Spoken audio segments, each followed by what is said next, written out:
حضرت انس بن مالک رضی اللہ تعالیٰ عنہ روایت کرتے ہیں کہ نبی کریم صلی اللہ علیہ وآلہ وسلم نے ارشاد فرمایا کہ اس دعا کو پڑھنے سے انسان سستی، کمزوری، بزدلی اور بڑھاپے کی مشکلات سے محفوظ رہتا ہے۔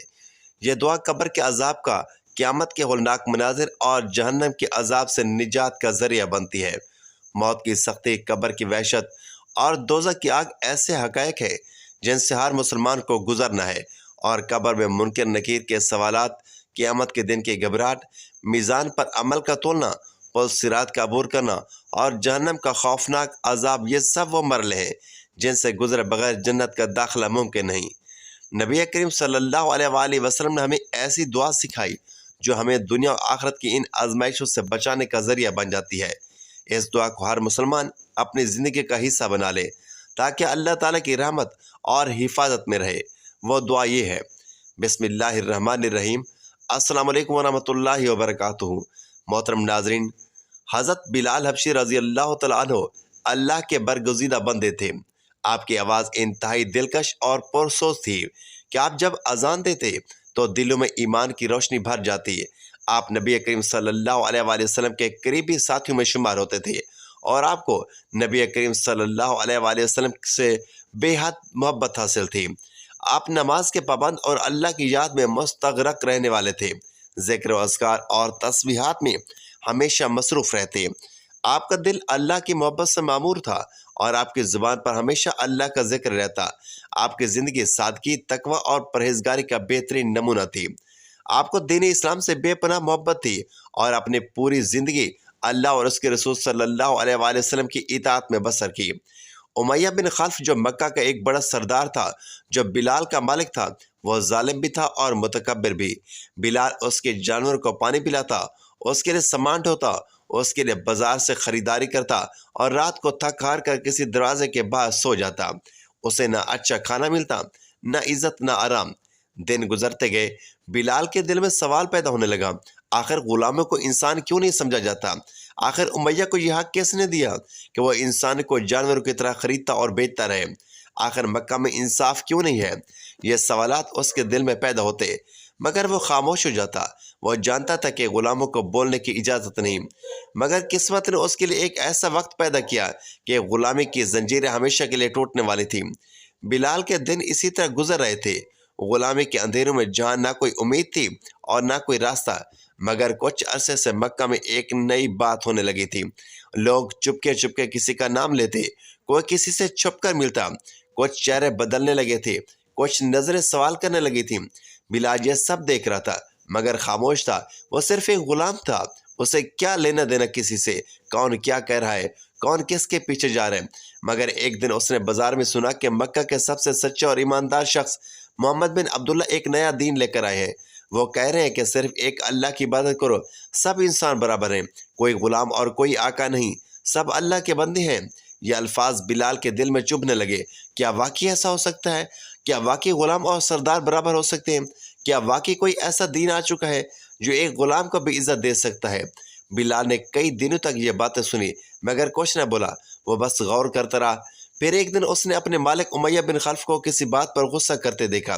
یہ محمد سب کو بگاڑ رہا ہے، غلاموں کو سکھا رہا ہے کہ وہ ہمارے برابر ہو سکتے ہیں، یہ ناقابل قبول ہے۔ بلال کو پہلی بار احساس ہوا کہ یہ دین صرف الفاظ نہیں بلکہ حقیقت میں طاقت رکھتے ہیں۔ اگر امیہ جیسے ظالم سرداروں کو اس سے خطرہ محسوس ہو تو یقیناً یہ کوئی بڑی چیز ہوگی۔ اب بلال کے دل میں ایک خواہش جاگنے لگی۔ وہ محمد صلی اللہ علیہ وآلہ وسلم کو دیکھنا چاہتا تھا، ان سے سننا چاہتا تھا کہ وہ کیا کہہ رہے ہیں۔ وہ جاننا چاہتا تھا کیا واقعی وہ غلاموں کو بھی آزاد کر سکتے ہیں، کیا واقعی وہ انسانوں کی عزت کو بحال کر سکتے ہیں۔ ایک رات بلال نے ہمت کی اور دبے قدم و شہر کے ایک کونے کی طرف بڑھا جہاں وہ لوگ چھپ کر ملتے تھے جو محمد صلی اللہ علیہ وآلہ وسلم کا کلمہ پڑھ چکے تھے۔ بلال نے اپنی نظریں جھکائیں اور سننے لگا۔ وہ رات بلال کی زندگی کی سب سے اہم رات تھی، کیونکہ آج وہ جاننے والا تھا کہ زندگی کا اصل مقصد کیا ہے۔ بلال چھپ کر ان کی باتیں سن رہا تھا جو محمد صلی اللہ علیہ وآلہ وسلم پر ایمان لا چکے تھے۔ ان کے چہروں پر ایک عجیب سکون تھا، ان کی باتوں میں ایک عجیب طاقت تھی۔ وہ کہہ رہے تھے کہ اللہ کے سوا کوئی معبود نہیں، سب انسان برابر ہیں، اور اصل عزت اسی کو ملے گی جو اللہ سے ڈرے، نہ کہ اسے جو زیادہ مالدار ہو یا کسی بڑے قبیلے سے تعلق رکھتا ہو۔ یہ الفاظ بلال کے دل میں تیر کی طرح لگے۔ غلامی میں پیدا ہونے والے ایک شخص کے لیے یہ سب نیا تھا۔ وہ تو ہمیشہ یہی سنتا آیا تھا کہ غلام صرف آقاؤں کی خدمت کے لیے پیدا ہوتے ہیں، وہ کسی حق کے مالک نہیں، مگر یہ ہاتھ تو کچھ اور ہی کہا جا رہا تھا۔ بلال نے ہمت کیا اور ایک شخص سے پوچھا، یہ جو باتیں تم کر رہے ہو کیا یہ سچ ہے؟ کیا واقعی غلام اور سردار برابر ہیں؟ اس شخص نے مسکرا کر کہا، ہاں، ہمارے نبی پاک صلی اللہ علیہ وسلم یہی حکم کہتے ہیں۔ اللہ کے نزدیک سب ایک جیسے ہیں، نہ کوئی اونچا نہ کوئی نیچا، اصل عزت تقویٰ میں ہے، رنگ، نسل یا مقام میں نہیں۔ یہ الفاظ بلال کے دل میں گھر کر گئے۔ وہ خاموشی سے واپس چلا آیا، مگر اس کا دل بے چین ہو چکا تھا۔ اب وہ صرف سننے والا نہیں رہا تھا، بلکہ وہ جاننا چاہتا تھا کہ محمد مصطفیٰ صلی اللہ علیہ وسلم کون ہے، وہ کیسے انسان ہے جس کی باتوں نے پورے مکہ میں ہلچل مچا دی ہے۔ چند دن بعد بلال نے ہمت کیا اور علیحدگی میں جا کر ایک صحابی سے کہا، مجھے محمد مصطفیٰ احمد مجتبیٰ صلی اللہ علیہ وسلم کے پاس لے چلو، میں ان سے ملنا چاہتا ہوں۔ یہ سنتے ہی وہ خاموش ہو گئے۔ انہوں نے بلال کو ساتھ لیا اور ایک خفیہ مقام پر لے گئے، جہاں محمد مصطفیٰ صلی اللہ علیہ وسلم اپنے چند ساتھیوں کے ساتھ بیٹھے ہوئے تھے۔ جیسے بلال نے ان کی طرف دیکھا، اسے لگا کہ وہ کسی عام انسان کو نہیں بلکہ ایک خاص ہستی کو دیکھ رہے تھے۔ محمد مصطفیٰ صلی اللہ علیہ وسلم کے چہرے پر نور تھا، ان کی آنکھوں میں شفقت تھی اور ان کے لبوں پر ایک محبت بھری مسکراہٹ تھی۔ بلال بے اختیار زمین پر بیٹھ گیا، اس کے ہونٹ کپ کپانے لگے۔ وہ کچھ کہہ نہیں پایا، بس ان کی طرف دیکھ رہا تھا۔ نبی پاک صلی اللہ علیہ وسلم نے نرمی سے پوچھا، بلال، تم کس کے لیے آئے ہو؟ بلال کی آنکھوں میں آنسو آ گئے۔ اس نے گھبرائی ہوئی آواز میں کہا، کیا واقعی اللہ کے نزدیک سب برابر ہے؟ کیا واقعی ایک غلام بھی عزت پا سکتا ہے؟ محمد مصطفیٰ صلی اللہ علیہ وسلم نے مسکرا کر جواب دیا، ہاں بلال، اللہ کے ہاں عزت مال یا قبیلے کی وجہ سے نہیں بلکہ نیکی اور تقویٰ کی وجہ سے ملتی ہے۔ اگر تم اللہ کو اپنا رب مان لو تو تم بھی ان سب سے زیادہ عزت والے بن سکتے ہو۔ بلال کے دل پر جیسے کوئی روشنی پڑ گئی۔ اس نے کپ کپاتے ہونٹوں سے کہا، میں گواہی دیتا ہوں کہ اللہ کے سوا کوئی معبود نہیں اور محمد مصطفیٰ احمد مجتبیٰ صلی اللہ علیہ وسلم اللہ کے رسول ہے۔ یہ کہتے بلال کی آنکھوں سے آنسو بہنے لگے، مگر یہ آنسو خوشی کے تھے۔ وہ جو ساری زندگی غلامی میں جکڑا ہوا تھا، آج اسے ایسا لگا کہ وہ سب سے آزاد انسان بن چکا ہے۔ آج وہ صرف امیہ بن خلف کا غلام نہیں تھا، آج وہ اللہ کا بندہ بن چکا تھا۔ بلال کے لیے یہ لمحہ سب سے حسین تھا۔ اس نے پہلی بار آزادی محسوس کی، پہلی بار اپنے وجود کو قابل عزت جانا، مگر وہ نہیں جانتا تھا کہ یہ آزادی کتنی بھاری قیمت مانگے گی۔ جب امیہ بن خلف کو اس بات کا علم ہوا کہ بلال نے اسلام قبول کر لیا تو اس کا غصہ آسمان کو چھونے لگا۔ ایک غلام اور وہ بھی میرے گھر کا کیسے اس محمد کے پیچھے جا سکتا ہے؟ یہ ناقابل قبول ہے۔ امیہ نے بلال کو، اس کے چہرے پر نفرت تھی۔ بلال، میں نے سنا کہ تم نے محمد کا دین قبول کر لیا ہے، فوراً انکار کر دو ورنہ انجام برا ہوگا۔ بلال خاموشی سے کھڑا رہا۔ اس کے دل میں ایک سکون تھا، ایک روشنی تھی جو اب کبھی بجھنے والی نہیں تھی۔ امیہ چلایا، میں آخری بار کہہ رہا ہوں، انکار کر دو۔ بلال دھیرے سے کہا، احد احد، اللہ ایک ہے، اللہ ایک ہے۔ یہ سن کر امیہ کا چہرہ غصے سے سرخ ہو گیا۔ اس نے غلاموں کو حکم دیا کہ اسے پکڑو اور مکہ کی تپتی زمین پر گھسیٹو۔ بلال کو گلیوں میں گھسیٹا جانے لگا۔ لوگوں کا ہجوم اکٹھا ہو گیا، کوئی ہنستا، کوئی تانے دیتا، کوئی پتھر مارتا، مگر بلال کی زبان پر ایک ہی لفظ تھا، احد احد۔ پھر اسے گرم ریت پر ڈال دیا گیا، جلتے ہوئے پتھر اس کے سینے پر رکھے گئے تاکہ وہ ہل نہ سکے۔ امیہ قریب آ کر کہنے لگا، اگر اپنی جان بچانا چاہتے ہو تو محمد کو جھوٹا کہہ دو، توبہ نعوذ باللہ من ذالک، اور ہمارے بتوں کی بڑائی بیان کرو۔ بلال نے تڑپتی سانسوں میں کہا، احد احد۔ یہ جواب امیہ کے لیے ناقابل برداشت تھا۔ اس نے سختیاں بڑھا دی، بلال کو کوڑے مارے گئے، رسی ڈال کر گلیوں میں گھسیٹا گیا، مگر اس کی زبان وہی بولتی رہی، احد احد۔ یہ ظلم کئی دنوں تک جاری رہا، مگر بلال ٹوٹا نہیں۔ جب صحابہ کرام نے یہ منظر دیکھا تو ان کے دل دہل گئے۔ یہ وہی بلال تھا جو کل تک ایک غلام تھا، مگر آج وہ ایمان کے سب سے اونچے درجے پر تھا۔ یہ خبر جب حضرت ابوبکر صدیق رضی اللہ تعالیٰ عنہ تک پہنچی تو آپ برداشت نہ کر سکے۔ وہ سیدھا امیہ کے پاس پہنچے اور کہا، امیہ، یہ ظلم کب تک؟ امیہ ہنسا، یہ غلام اب کسی کام کا نہیں رہا، اگر تمہیں اس پر ترس آ رہا ہے تو اسے خرید کیوں نہیں لیتے؟ حضرت ابوبکر صدیق رضی اللہ تعالیٰ عنہ نے فوراً کہا، میں اس غلام کو خریدتا ہوں، جو قیمت مانگو کہ میں دوں گا۔ امیہ نے زیادہ سے زیادہ قیمت مانگی، مگر حضرت ابوبکر صدیق رضی اللہ تعالیٰ عنہ نے بنا کسی بحث کے رقم ادا کر دی۔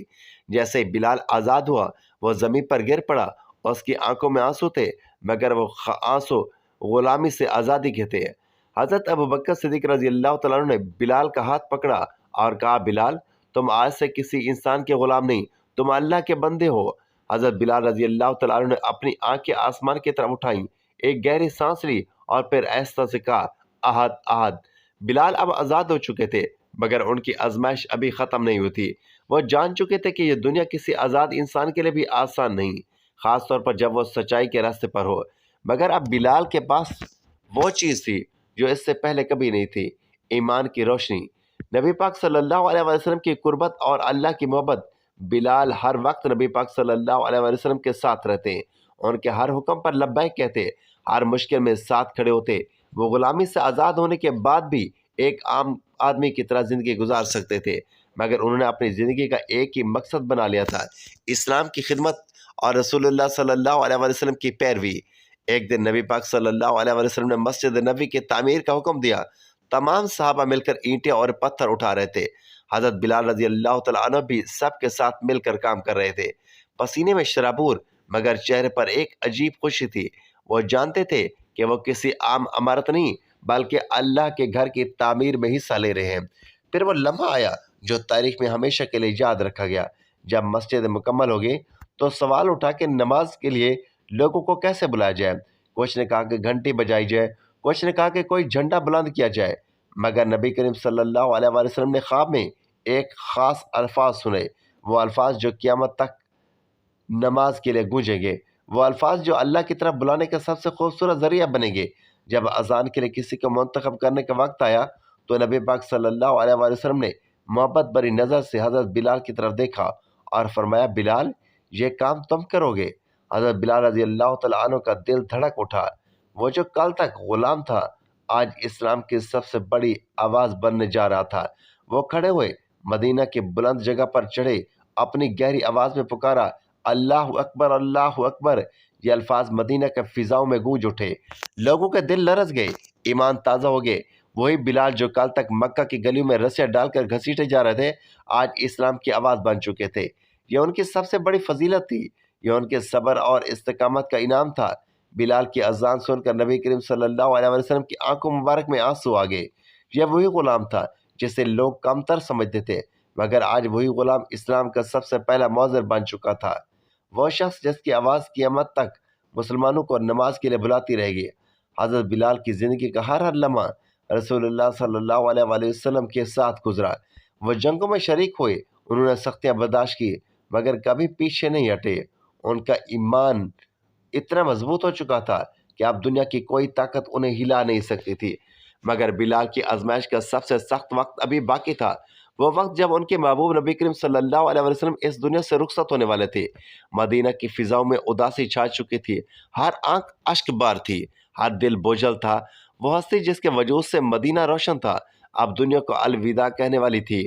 جب نبی کریم صلی اللہ علیہ وسلم کا وصال شریف ہوا تو بلال کے لیے یہ خبر ناقابل برداشت تھی۔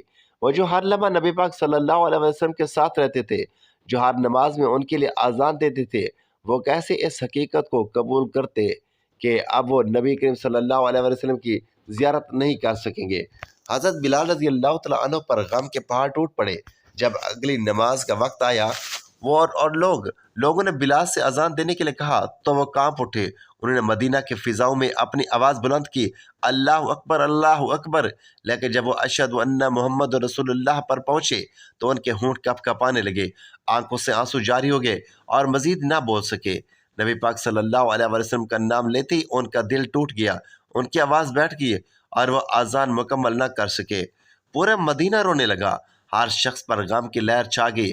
حضرت بلال رضی اللہ تعالیٰ عنہ نے فیصلہ کر لیا کہ وہ اب مدینہ میں نہیں رہ سکتے۔ ہر گلی، ہر راستہ، ہر جگہ انہیں نبی پاک صلی اللہ علیہ وسلم کی یاد دلاتی تھی۔ انہوں نے حضرت ابوبکر صدیق رضی اللہ تعالیٰ عنہ سے درخواست کی کہ انہیں کسی اسلامی لشکر کے ساتھ جہاد کے لیے بھیج دیا جائے۔ حضرت ابوبکر صدیق رضی اللہ تعالیٰ عنہ نے بلال کو روکنے کی کوشش کی، مگر بلال نے کہا وہ نہیں روک سکتا، جو میں رسول اللہ صلی اللہ علیہ وسلم کے ساتھ تھا، اب میرا مدینہ میں دل نہیں لگتا۔ چنانچہ بلال مدینہ سے چلے گئے اور وہاں جہاد میں حصہ لیتے رہے، مگر ان کا دل ہمیشہ مدینہ کی یاد میں تڑپتا رہا۔ وہ نبی پاک صلی اللہ علیہ وسلم کی محبت میں اتنے سرشار تھے کہ ان کے بغیر کسی چیز میں دل نہ لگتا۔ محترم ناظرین، حضرت انس بن مالک رضی اللہ تعالیٰ عنہ روایت کرتے ہیں کہ نبی پاک صلی اللہ علیہ وآلہ وسلم نے فرمایا کہ اس دعا کو پڑھنے سے انسان سستی، کمزوری، بزدلی اور بڑھاپے کی مشکلات سے محفوظ رہتا ہے، اور اس دعا کو پڑھنے سے قبر کے عذاب، قیامت کے ہولناک مناظر اور جہنم کے عذاب سے نجات کا ذریعہ بنتی ہے۔ موت کی سختیاں، قبر کی وحشت اور دوزخ کی عذاب ایسے حقائق ہیں جن سے ہر مسلمان کو گزرنا ہے، اور قبر میں منکر نکیر کے سوالات، قیامت کے دن کی گھبراہٹ، میزان پر عمل کا تولنا، پل صراط کا عبور کرنا اور جہنم کا خوفناک عذاب، یہ سب وہ مرحلے ہیں جن سے گزرے بغیر جنت کا داخلہ ممکن نہیں۔ نبی کریم صلی اللہ علیہ وآلہ وسلم نے ہمیں ایسی دعا سکھائی جو ہمیں دنیا آخرت کی ان آزمائشوں سے بچانے کا ذریعہ بن جاتی ہے۔ اس دعا کا ہر مسلمان اپنی زندگی کا حصہ بنا لے تاکہ اللہ تعالیٰ کی رحمت سے حفاظت میں رہیں۔ وہ دعا یہ ہے: اللہم انی اعوذ بک من العجز والکسل والحین والحرم والبخل واعوذ بک من عذاب القبر واعوذ بک من فتنۃ المحیا والممات۔